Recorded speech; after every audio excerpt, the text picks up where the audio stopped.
पूरे बाल आगे की तरफ ऐसे खुले हुए हैं और वो इस टाइप से, मतलब ऐसे उसने हाथ अपने करे हुए हैं और ऐसे बैठी हुई है इस टाइप से।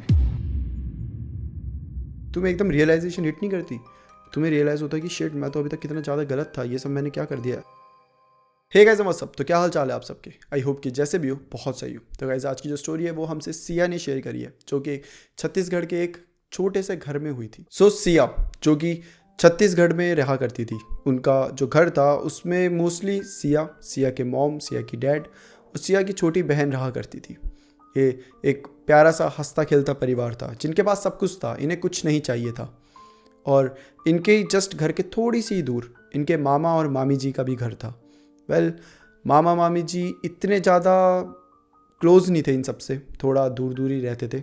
ऐसे लगता था जैसे कि वो जलते हैं इन सबसे। लगता ही क्या था, मतलब कि सिया उस टाइम पे छोटी थी, बट जो मॉम जो डैड उन्हें बताते थे वो बातें सुनकर ऐसे लगता था कि जो मामा मामी जी है वो जलते हैं। एक्चुअली उनके पास कुछ चीज़ें नहीं थी जो कि सिया के मॉम डैड के पास थी, और वही सारी चीज़ें देखकर जो मामा मामी जी बहुत ज़्यादा जला करते थे। सो गाइज, ये बात उस रात की है जब जो मामी जी थी वो इनके साथ मतलब रहने के लिए आई थी 2-3 दिन के लिए। कुछ फंक्शन होगा तो मामी जी भी आ जाती है, इन्हीं के साथ रहती है। तो ऊपर वाला एक रूम होता है जो कि खाली होता है, तो मामी जी वहाँ पर चले जाती है, अपना सारा सामान वामान रखती है और लाइक 3-4 दिन के लिए वो मामी जी का रूम है अब, ठीक है।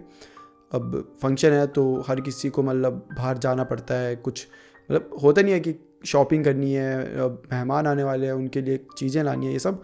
तो मोस्टली जो सिया की मॉम डैड हमेशा बाहर रहते थे, तो घर पे कोई होता नहीं था। और मामी जी कभी कभी घर पे होती थी, कभी कभी इनके साथ ही चला जाया करती थी। तो क्या होता है, एक बार की बात होती है, उस मतलब बहुत रात हो गई होती है और सिया को उस दिन नींद नहीं आ रही होती, तो पानी पीने के लिए किचन की साइड जाती है। जब किचन की साइड जाती है तो मतलब वो जा ही रही है कि वो अचानक से देखती है कि जो उसके हॉल है उसमें ना मामी जी बैठी हुई है, और बड़े अजीब तरीके से बैठी है। मतलब वो पूरे बाल आगे की तरफ ऐसे खुले हुए हैं और वो इस टाइप से, मतलब ऐसे उसने हाथ अपने करे हुए हैं और ऐसे बैठी हुई है इस टाइप से। सिया ये देख के एकदम से डर जाती है, और सिया एक और चीज़ देखती है कि मामी जी के हाथ में सिया का सॉफ्ट टॉय है, ठीक है। अब सिया बड़ी डर गई है और भाभी जी एकदम से सिया को ऐसे देखती है, मतलब एकदम ऐसे घूर के नहीं देखते, तो सिया एकदम डर जाती है और सिया भागते हुए सीधा अपने रूम में जाती है और सो जाती है। कुछ नहीं बोलती, कुछ नहीं, बिल्कुल मतलब चुपचाप डेड साइलेंस, और सो गई है। सुबह उठती है तो सिया को अब अपना सॉफ्टवेयर चाहिए, अपना खिलौना चाहिए। अब सिया तो बच्ची है तो वो छोड़ो कि वो इग्नोर करती है कि मामी जी का क्या गेटअप था, क्या कर रही थी रात को, वो सब छोड़ो, मेरे को मेरा सॉफ्टवेयर चाहिए, वो इंपॉर्टेंट है। और ये सोच के सिया चल पड़ती है मामी जी के पास और पहुँचती है और पूछती है कि मामी, मेरा वो खिलौना कहाँ पर है जो आपने रात को लिया था। मामी बोलती है, कौन सा खिलौना? अरे वो आपने लिया था ना, आप वैसे अजीब तरीके से थे और आपने खिलौना पकड़ा हुआ था। कर क्या रहे थे आप इतनी रात को उधर? मैं तो भाई डर गई थी आपको देख के। मामी जी बोलती है कि बेटा तुमने कोई सपना वपना देखा होगा, मैं क्या करूँगी, मैं पागल थोड़ी ना हूँ कि वहाँ आधी रात को ऐसे खड़ी रहूँगी, और मेरे पे कोई खिलौना नहीं है तुम्हारा, चलो जाओ अब अपने रूम में जाओ। तो सिया को भगा दिया जाता है और सिया अब आ गई है अपने रूम में बैठी है और सोच रही है कि खिलौना तो नहीं है जहाँ पे वो होना चाहिए था। एक्चुअली वो खिलौना सिया ने अपने टेबल पे रखा हो तो नहीं दिख रहा उसको। ये मैं एक बार खुद जाकर देखूंगी, मामी मुझे बता नहीं रही, वो मेरा खिलौना मारना चाहती है, ठीक है। अब जैसे मैंने बताया था कि घर में फंक्शंस चल रहे हैं, तो जो बार बार आना जाना पड़ रहा है, मतलब जो मम्मी है मामी है सबको, तो ऐसे ही शॉपिंग करनी थी। तो शाम को जो सिया की मम्मी होती है, जो मामी जी होती है, ये सब, और जो बहन होती है, ये चले जाते हैं। सिया अकेली है पूरे घर में, तो वो क्या करती है, जाती है और मामी के रूम में चली जाती है। मामी के रूम में जाकर देखती है कि मेरा खिलौना कहाँ है कहाँ है कहाँ है। ड्रॉर खोलती है तो वहाँ उसे बहुत सारी फ़ोटोज़ दिखती हैं जो कि उसकी मामी जी और मामा जी की होती है, सिया के।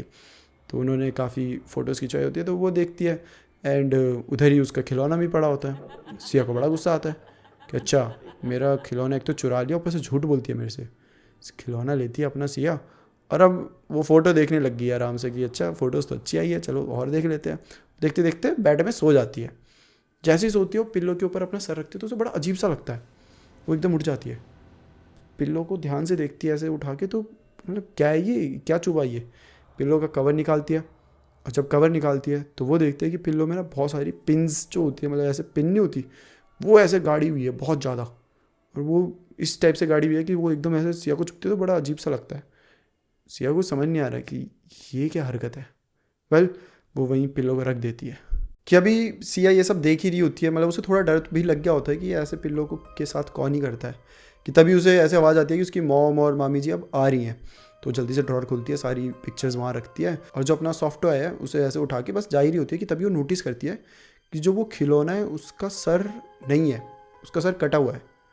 सिया को बड़ा अजीब लगता है, तो वो भाई एक तो वैसे ही डर गई है, पिल्लो विल्लो ये सब देख कर, ऊपर से उसके खिलौने का सर काट दिया। अब बिना सर के क्या ही करेगी वो अपने खिलौने का, वापस से ड्रॉर में रखती है ताकि एटलीस्ट मामी को ये ना लगे कि मैं आई थी, और ड्रॉर बंद करके चुपचाप भाग जाती है वहाँ से। अब क्या होता है, अब सिया भागती हुई नीचे आ जाती है और ऐसे एक्ट करती है कि उसे कुछ पता ही नहीं है, बिल्कुल नॉर्मल एक्ट। थोड़े से दिन बीत जाते हैं, दिन तो क्या मतलब थोड़ा टाइम बीत जाता है और रात हो जाती है। रात जब होती है तो वापस से अब सिया के दिमाग में ये सब चल रहा है कि भाई ये सब मैं अपने घर वालों को कैसे बताऊँ, और मैं बताऊँगी तो विश्वास ही नहीं करेंगे, उन्हें लगेगा मैं मजाक कर रही हूँ। तो सिया कुछ बताती नहीं है और उसे नींद आ नहीं रही क्योंकि उसके दिमाग में यही सब चल रहा है। तब उसे किसी के ना ऐसे बात करने की आवाज़ें आती है, तो सिया फिर उठती है और थोड़ी सी पास जाके ऐसे कान लगा के सुनती है, तो वो और कोई नहीं, वो मामी जी होती है। मामी अपनी मम्मी के साथ बात कर रही होती है कि वो जो सिया की नानी है उससे कितनी ज़्यादा नफ़रत करती है, कितनी ज़्यादा हेट करती है, क्योंकि जो सिया की मामी थी उनको लगता था कि जो सिया की नानी है वो सिया के मामा जी को मतलब दूर करना चाहती है मामी जी से। सिया की मामी को ऐसा लगता था कि वो बस भड़काती रहती है ताकि वो जो मामा जी है वो मामी को छोड़ दे, और इसी वजह से वो बहुत ज़्यादा नफरत करती है अपनी सासू माँ से। और ये सारी चीज़ें सिया सुन रही है। अच्छा ठीक है, थोड़े टाइम बाद सिया वापस आ जाती है अपना सोने के लिए, और एक दिन बीत जाता है। अगले दिन क्या होता है, फंक्शन में सबने अपने फ़ोन यहाँ वहाँ रखे होते हैं, सब बिजी होते हैं, काम कर रहे होते हैं यहाँ वहाँ, राइट। तो सब काम कर रहे हैं और सिया को अपनी मम्मी से बात करनी है, तो कुछ मंगाना होता है तो कॉल करनी होती है। सिया को समझ नहीं आ रहा है क्या करे, तो वो देखती है मामी जी का फ़ोन सामने ही रखा हुआ है, उठाती है मामी जी का फ़ोन, और लकीली वो फ़ोन ऑन होता है, मतलब कि कोई पासवर्ड वासवर्ड नहीं लगा होता, उसकी स्क्रीन ऑन होती है। शायद मामी जी ऐसे कुछ काम कर रही होगी, एकदम से बुला दिया होगा तो उसने ऐसे ही फ़ोन रख दिया और चली गई है। तो सिया फ़ोन उठाती है और अपनी मम्मी को कॉल करने के लिए मिलाती है कि तभी व्हाट्सएप में एक नोटिफिकेशन आ जाता है जो कि सिया की जो मामी है उनकी मम्मी का था। तो उसे एकदम से याद आ जाती है बात है कि कल ये दोनों ऐसी ऐसी बातें कर रहे थे, तो उस पर क्लिक कर देती है और फिर देखने बैठ जाती है मस्त आराम से। और देख रही है तो भाई साहब उसमें नानी जी ने लिखा हुआ है कि जो भी तुम्हें रिचुअल्स के लिए चीज़ें चाहिए वो पहुंच जाएगी, तो बी केयरफुल एंड मतलब आराम से करना, किसी को पता ना चले। सिया को समझ नहीं आ रहा कि भाई क्या रिचुअल, क्या कुछ, ये क्या बातें चल रही है। अभी इतना ही हुआ था कि एकदम से उसकी मामी आ जाती है और ऐसे फ़ोन छीन लेती है, और सिया बोलती है क्या हुआ, तुम तो फ़ोन से के साथ क्या कर रही है। जिस पे सिया बताती है कि मेरे को मम्मी को कॉल करनी है, बुलाना है उन्हें चीज़ें मंगानी हो, मार्केट गई हुई है। तो फिर मम्मी को खुद ही कॉल करके दे देती है कि ये ले कर ले। तो मम्मी से नॉर्मली बात करती है कि हाँ मम्मी जी ये ले आना, नानी जी को ये सब चाहिए, एंड देन वापस दे देती है फ़ोन। अच्छा ठीक है, अब एक दिन और बीत जाता है। अचानक से जो सिया की नानी है उनकी तबीयत बहुत बिगड़ने लग गई है, बहुत बिगड़ने लग गई, कि इतनी कि उन्हें एकदम हॉस्पिटल ले जाना पड़ा, एकदम अर्जेंट उस पर। ठीक है, और हॉस्पिटल पे उन्हें मतलब एडमिट करा एंड डॉक्टर का बताना होता है कि आपकी नानी जी को कैंसर हो चुका है, और वो भी एकदम लास्ट स्टेज। किसी को समझ नहीं आ रहा है, ये एकदम इतना अचानक, इतना सडन था। अभी तो फंक्शन चल रहा था, सब बढ़िया बढ़िया था, और एकदम से नानी जी की ऐसी तबीयत। एंड जो सिया की एकदम नज़र जाती है मामी जी की साइड। मामी जी रो रही है, सब मामी जी को बोल रहे हैं कि कोई बात नहीं, होता है, ये वो संभाल रहे हैं। और सिया को तो रियलिटी पता है कि मामी जी कितना ढोंग कर रही है, कितना कितना मतलब झूठ बोल रही है इस टाइम, और उसे कहीं ना कहीं ये भी पता है कि जो भी हो रहा है ये मामी जी की वजह से ही हो रहा है। सिया को समझ नहीं आ रहा कि मैं घर वालों को कैसे बताऊँ ये सब चीज़ें, मतलब सब कुछ बिल्कुल ही समझ नहीं आ रहा। तो सिया की मामी इतने में ही नहीं रुकती, वो हर किसी के पास जाती थी रोते हुए, और सबको ऐसा करती थी कि वो कितनी अच्छी थी। जो नानी जी होती है, नानी जी की थोड़े दिन में डेथ हो जाती है। तो अब जो ये मैं बता रहा हूँ ये डेथ के बाद की बात है। तो मतलब सबके पास जाती थी और बताती थी कि कितनी अच्छी माँ थी वो, कितना ख्याल रखती थी अपने बेटे का, ये सब एक एक मेंबर के पास जाकर। और सिया ये सारी चीज़ें नोटिस कर रही है। बैक स्टोरी तो सिर्फ सिया को पता है कि असल क्या बात हुई है, तो बट सिया को ये समझ नहीं आ रहा है कि वो अपने घर वालों को कैसे बताए, क्योंकि कोई मानेगा नहीं ना, ये कुछ बहुत अजीब सी बात थी। तो और सिया को भी ऐसे 110% श्योर भी नहीं था कि इन्होंने ही करा है। मतलब ऑब्वियसली चैट्स देखिए बट उसके सामने तो किसी ने नहीं करा, वो वैसी छोटी सी बच्ची है, वो कैसे कन्विंस करेगी। तो बहुत सारी चीज़ें सिया के भी दिमाग में चल रही थी। और वो एक चीज़ और नोटिस करती है कि जो मामा जी है, जो सिया की मामी के जो हस्बैंड थे, वो ना बहुत, उनका वेट बहुत लॉस हो चुका है और उनके थोड़े से बाल झड़ गए हैं, और वो बहुत अजीब तरीके से रिएक्ट कर रहे हैं हर चीज़ पे, बड़े गुस्से में, ये वो। बाकी सब ने तो वो चीज़ें इग्नोर कर दी, ये सोचकर कि अरे बेचारे के अभी मॉम की डेथ हुई है, तो ऑब्वियसली उन्हें चीज़ें बहुत इफेक्ट कर रही होंगी। बट वहीं पर जो सिया है वो कुछ और चीज़ें सोच रही थी कि मामा जी ऐसे क्यों रिएक्ट कर रहे हैं, कहीं मामी ने उनके साथ भी कुछ कर तो नहीं दिया। अब क्या होता है कि सिया को अपने मामा की भी थोड़ी फिक्र होने लग गई है कि यार कहीं मामा जी के साथ कुछ ना हो जाए।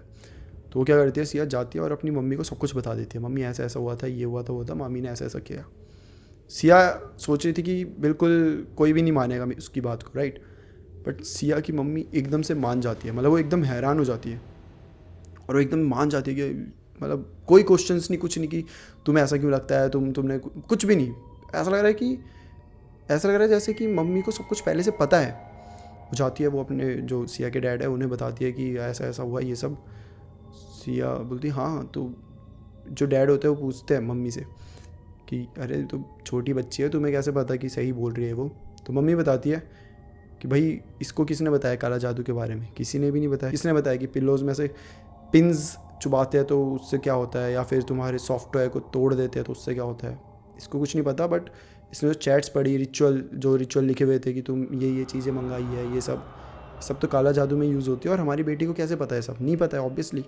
उसने कहीं ना कहीं चीज़ें देखी है तभी उसे पता चला है ना, हमने तो नहीं बताई। Well make sense. तो डैड बोलते बात तो सही है, तो वो क्या करें। तो मम्मी बोलती है कि हमें हज़रत को बुलाना पड़ेगा।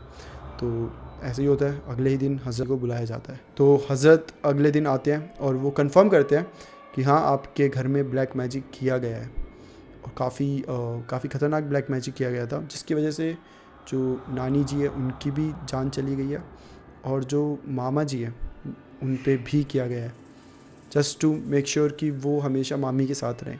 तो असल में क्या था, जो मामा जी थे, जो मैंने बताया था ना चिढ़ते हैं, बहुत जलते हैं, मामा जी ऐसे बिल्कुल भी नहीं थे। वो बहुत अच्छे थे, सिया की बहुत अच्छे से, मतलब जब वो बहुत छोटी थी ना, जब शादी नहीं हुई थी, तब बहुत केयर करते थे, बहुत अच्छे से उसे ट्रीट करते थे, हर चीज़ उसकी पूरी करते थे, ऐसे थे वो।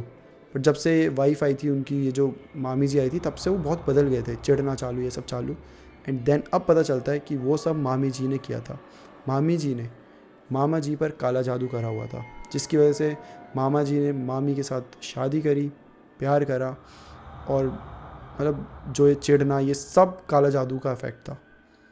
मतलब कि अगर काला जादू नहीं किया होता तो शायद मामा जी मामी से शादी भी नहीं करते। मतलब समझ रहे हो कितने हद तक ये पूरा काला जादू किया गया था और कब से करा गया था। जब ये सारी बातें मामा जी को बताई जाती है तो पहले तो वो बड़ा अजीब सा रिएक्ट करते हैं, बट देन उनको मतलब वो धागे वागे भी लाए होते हैं, वो सब पहनाया जाता है सब कुछ, तो एकदम से वो थोड़े से ठीक हो जाते हैं। मतलब एकदम ऐसा लगता है जैसे कि तुम्हें एकदम रियलाइजेशन हिट नहीं करती, तुम्हें रियलाइज़ होता है कि शिट मैं तो अभी तक कितना ज़्यादा गलत था, ये सब मैंने क्या कर दिया। वैसा सा होता है मामा जी के साथ। एंड देन उन्हें रियलाइज़ होता है कि उनकी तो भाई ज़िंदगी तबाह हो चुकी है। वो तो उस लड़की से प्यार तक नहीं करते। जब वो अपनी पूरी सेंसेस में आते हैं, अब उन पे कोई काला जादू नहीं हुआ, कुछ नहीं हुआ, अब सब कुछ सही है, तो उन्हें रियलाइज़ हो रहा है कि यार इस लड़की से तो मैं प्यार ही नहीं करता था। ये लड़की तो मतलब मुझे नहीं पता कि मैंने इतने सालों में इसके साथ कैसे रहा और मैंने क्या किया, उसे कुछ याद ही नहीं है मामा जी को। इतने सब होने के बाद मामा जी जो होते हैं वो सिया की मामी को डिवोर्स दे देते हैं उसी टाइम। और मामी को तो पूरा घर वाले होते हैं वो तो मतलब इतने गुस्सा होते हैं कि उसे मार ही देंगे। तो वो भी बस जान वान बचा के बस भाग जाती है वहाँ से।